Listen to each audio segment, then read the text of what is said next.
Good morning बच्चों। हम पढ़ रहे हैं क्लास 5th की हिंदी ग्रामर। ये चैप्टर हमने पढ़ा था, हमारा इनकम्प्लीट रह गया था। ये चैप्टर 2 तो हमारा पूरा नहीं हुआ था। हमारा यहाँ से हुआ था कि हमारे 11 स्वर हैं। ठीक है, अब आगे से पढ़ते हैं। अब देखिए, अनुस्वार और विसर्ग। अनुस्वार स्वर के ऊपर लगाया जाता है। जो बिंदी होती है, जैसे देखो अनुस्वार बोलते हैं इसे, जैसे बंदर, पलंग, रंग इत्यादि, इसे हम क्या कहते हैं? अनुस्वार अंग। विसर्ग आपको पता ही है, स्वर के आगे लगाया जाता है, जैसे अतः, पुनः, नमः इत्यादि। इसे क्या कहते हैं? विसर्ग कहते हैं। ये दोनों क्या कहलाते हैं? अयोगवाह। ये दोनों अयोगवाह भी कहलाते हैं। स्वर के 3 भेद होते हैं। अब स्वर के कितने भेद होते हैं? 3। हर्ष स्वर, दीर्घ स्वर और प्लुप्त स्वर। स्वर के कितने भेद होते हैं? 3। कौन कौन से? हर्ष स्वर, दीर्घ स्वर और प्लुप्त स्वर।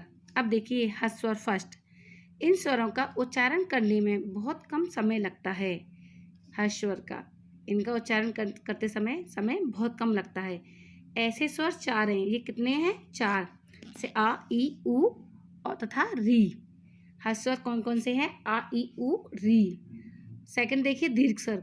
इनका उच्चारण करने में हर्ष स्वर से दुगना समय लगता है। इनका उच्चारण करते समय, बोलते समय जो हर्ष स्वर है, हर्ष स्वर से दुगना समय लगता है। ये 7 है, जैसे आ, ई, उ, ए, ओ, औ। ये क्या है?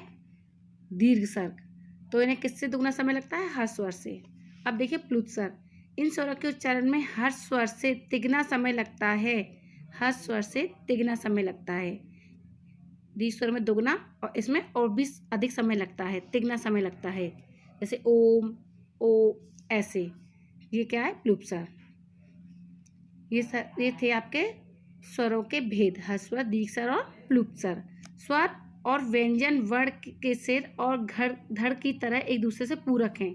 स्वर और व्यंजन वर्ण के सिर और धड़ की तरह एक दूसरे से पूरक है, मतलब एक दूसरे के बिना अधूरे हैं ये। मात्राएं। हिंदी भाषा में स्वरों का बहुत महत्व है। स्वर 2 प्रकार के लिखे जाते हैं। पहला अपने मूल रूप में, दूसरा अन्य वर्णों के साथ मात्राओं के रूप में। एक तो जो उनका रूप होता है उसी रूप में, जैसे देखिए उदाहरण के लिए ये एक मात्राओं की तरह। ठीक है, मात्रा के रूप में प्रयुक्त होकर स्वरों की शक्ति और बढ़ जाती है। मात्रा के रूप में प्रयुक्त होकर इन स्वरों की शक्ति और बढ़ जाती है। ये अनेक शब्दों का निर्माण करते हैं, इससे और अन्य शब्द बनते हैं। व्यंजनों के साथ प्रयोग करते समय स्वरों का प्रयोग उसी रूप में नहीं होता है। जब व्यंजनों के साथ में हम स्वरों का प्रयोग करते हैं तो जो ये रूप होते हैं, तो इस रूप में यूज नहीं होता, बल्कि इनके चिन्हों का प्रयोग होता है।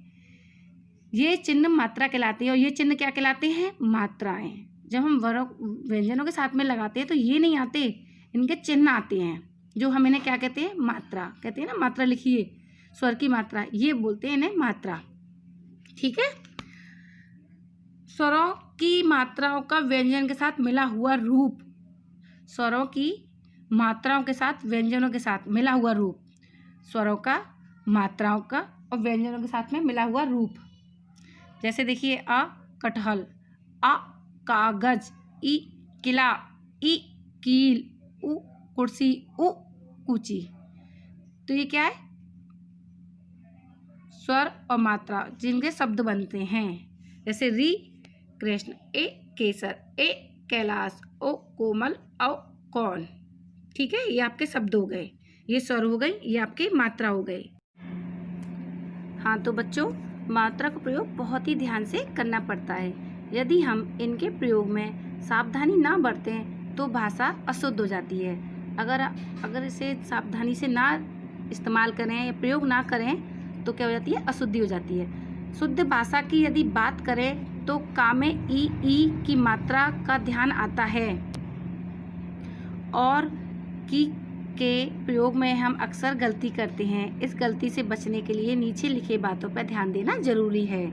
देखिए फर्ज, यदि 2 वस्तुओं, प्राणियों या शब्दों का संबंध बताना हो तो की का प्रयोग होता है, जैसे राम की माता आती हैं। राम की माता आती हैं। यह मिट्टी की मूरत है। यह मिट्टी की मूर्ति सुंदर है। ठीक है। अब देखिए, कारण बताने के लिए की का प्रयोग होता है। जैसे वह स्कूल नहीं गया क्योंकि पानी बरस रहा था। वह स्कूल नहीं गया क्योंकि पानी बरस रहा था। स्कूल क्यों नहीं गया? कारण बताया, क्योंकि आ गया, इसलिए पानी बरस रहा था। राम ने कहा क्या? कि बस 10 बजे तक आएगी। राम ने कहा कि बस 10 बजे तक आएगी। ठीक है, ये आपके ये हो गए। अब देखिए व्यंजन। जिन वर्णों का उच्चारण करते समय हवा रुकावट के साथ मुंह से बाहर निकलती है और उनके स्पष्ट उच्चारण में स्वरों की सहायता लेनी पड़ती है, वे व्यंजन होते हैं। यानी कुछ वर्णों का उच्चारण करते समय हमारे मुंह में हवा रुकावट के साथ मुंह से बाहर आती है, कुछ रुक के, और उस कारण से स्पष्ट उच्चारणों में स्वरों की सहायता लेनी पड़ती है। वे क्या कहलाते हैं? व्यंजन कहलाते हैं।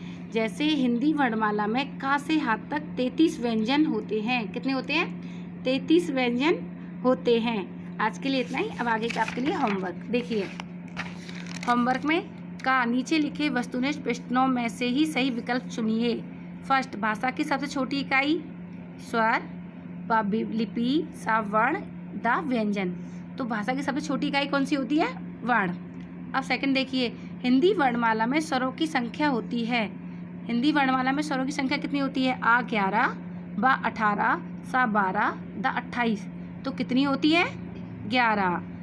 आ ता अंग कहलाते हैं। आ अनुस्वार, बा अनुनासिक, सा अयोगवाह, दा विसर्ग। क्या कहलाते हैं ये? अयोगवाह। फोर्थ, निम्न में से संयुक्त व्यंजन नहीं है। क्ष, त्य, त्र, स्र। क्या है? त्र, बा यानी कि। ये आपका होमवर्क हो गया है। साफ साफ राइटिंग में अपनी नोटबुक में नोट करना। आज के लिए इतना ही। आगे के लिए हमारी वीडियो देखते रहिए। धन्यवाद।